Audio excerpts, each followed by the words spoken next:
So today I'm just going to talk really quick about these two mowers. This is a Toro Greensmaster 1600. This is a Toro Greensmaster 1000. This one's about a 1997, 1998. This one's about a 2001 model year. And I have some questions that people have been wanting to know about the mower, so I wrote some questions down.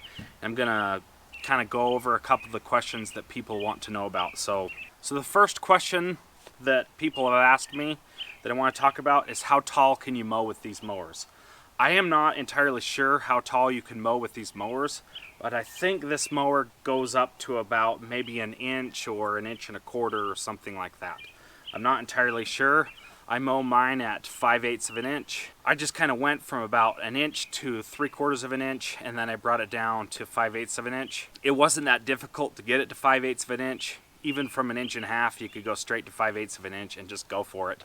It's going to leave a little bit of scalping, but you can do it. Not that difficult. So I think they go up to about an inch and a quarter or so. Now the people want to know, how much did I pay for these mowers and how much do these mowers cost? So this mower, I paid $800 for this mower. I think I overpaid for this mower. It's a great mower and I really like it a lot, but I think I just overpaid a little bit. If I bought this mower again, I would want to spend probably about $500 at the most for this mower. So the 1600 I bought for $200. I bought this from a local country club course about 3 hours drive from me. I saw this mower come up on my online classifieds and I called them immediately.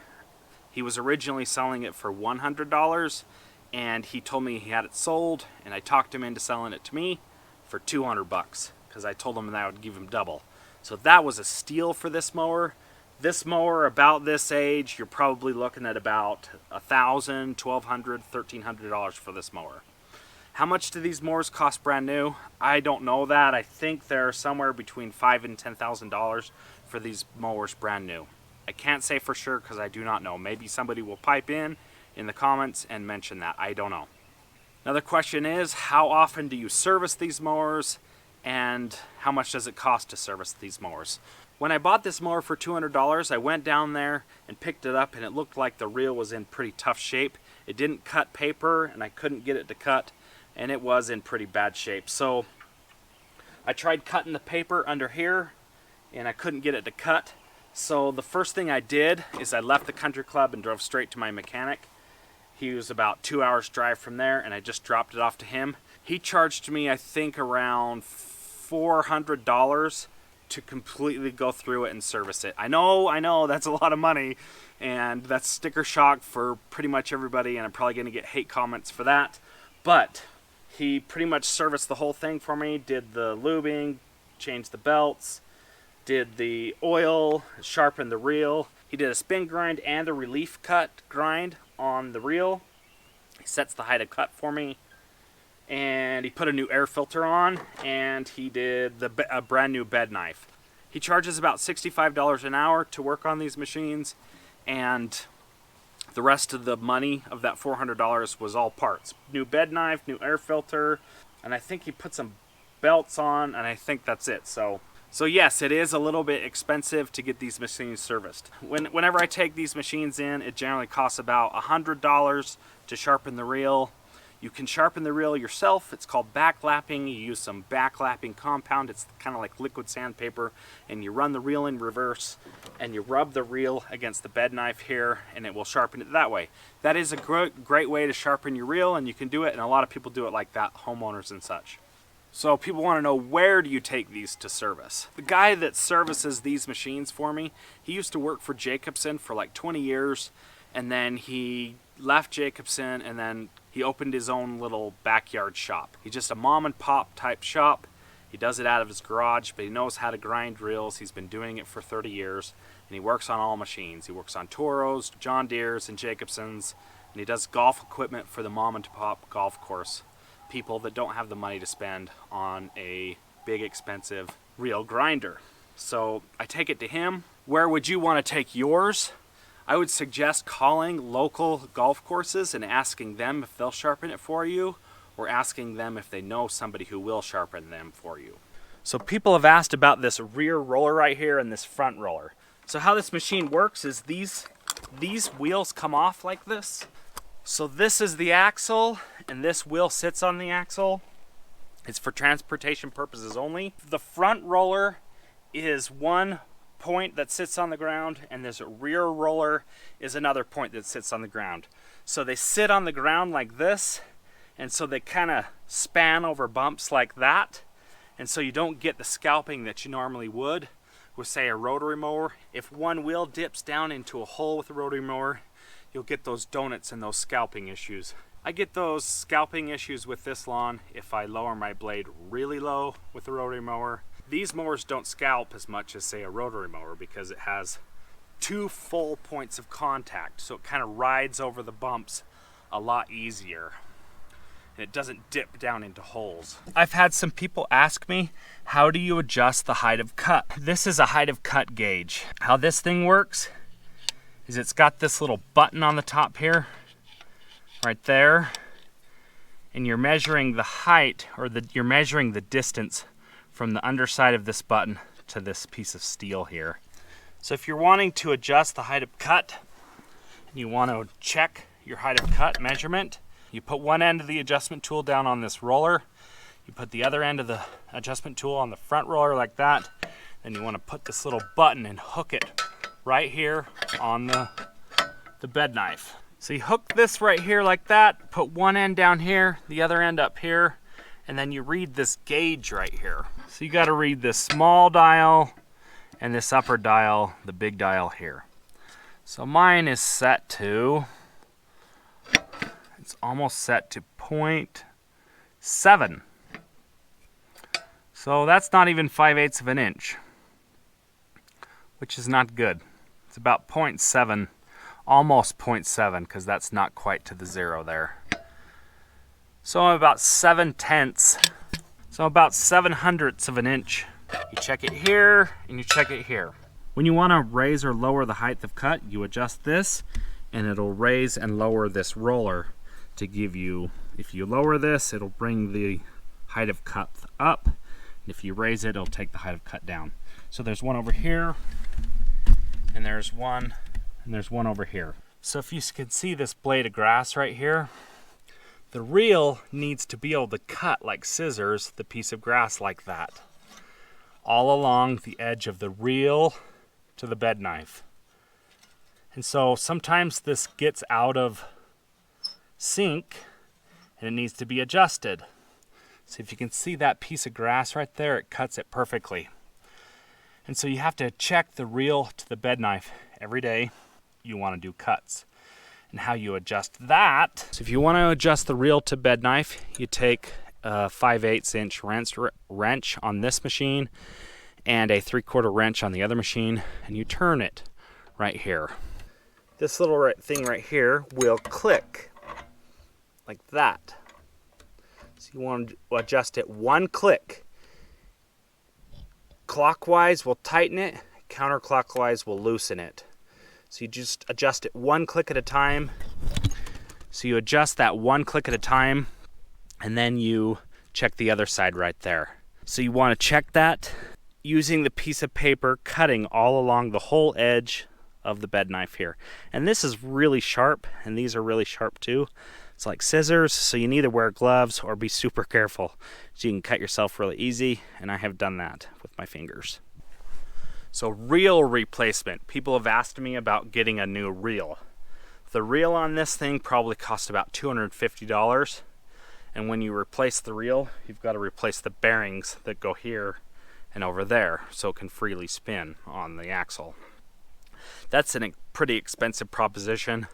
You can do it yourself. If you have pay a mechanic to do it, it's probably around $400 to have them replace the reel with the time they have put into it and the cost of the reel itself. So this machine I've had for about 3 years, and I think I've ground the reel on it 3 times.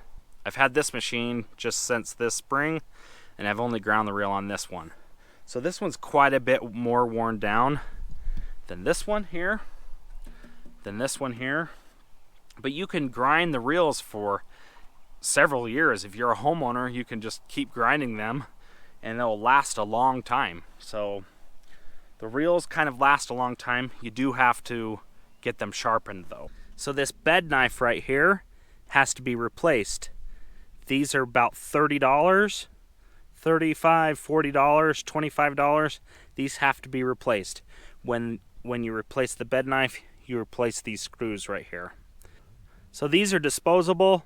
They only last maybe 1 or 2 seasons, and then you just get another one. People have asked, what should I look for when I want to buy one of these? The things that I want to look for when I'm buying this: make sure the engine's good, that it starts up on 1 or 2 poles, and that the carb doesn't need to be cleaned.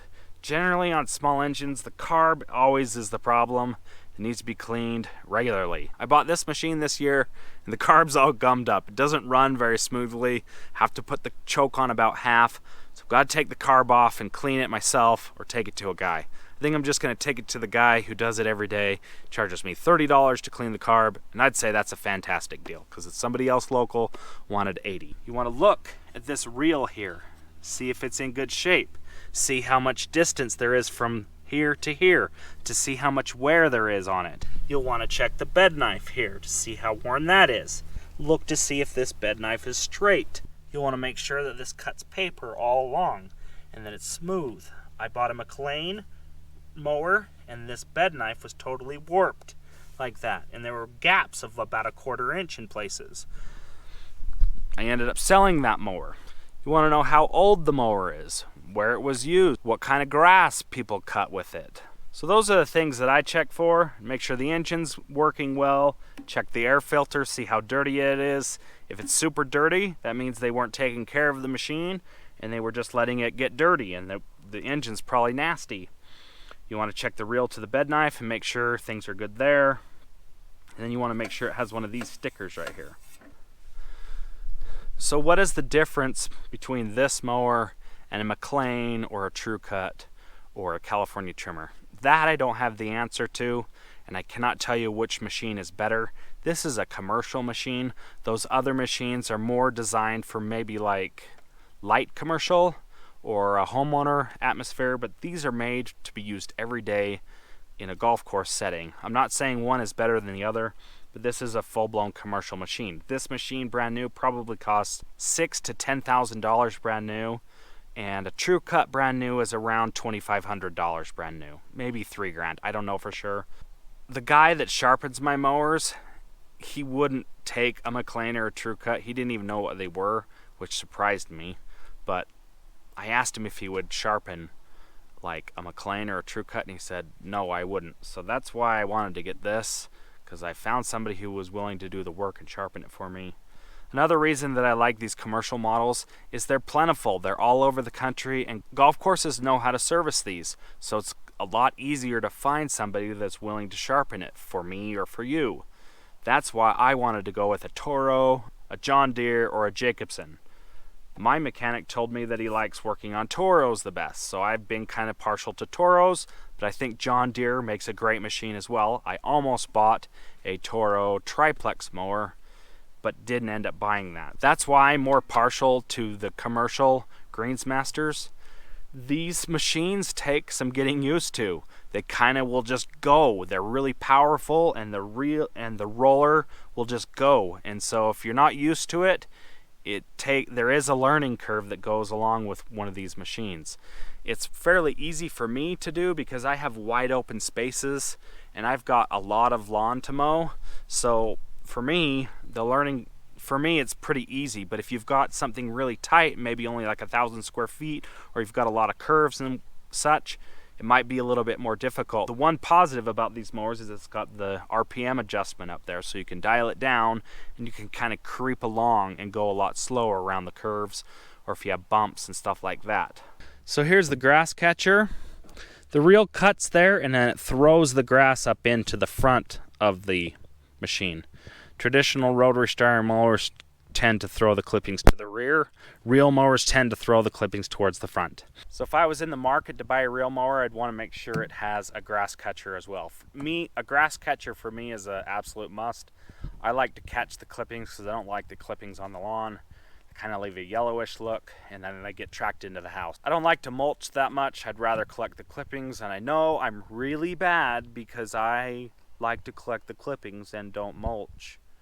So I'm bad, and I should be punished for that, but I just don't like the clippings in the house, all over my furniture and on the floors and stuff, because they get tracked into the house, at least for me.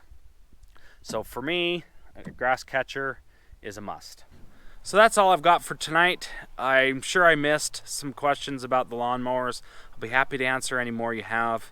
Just let me know what you want to know about these mowers, and I will be happy to answer them. And I appreciate you guys watching these videos, and I will see you in the next one.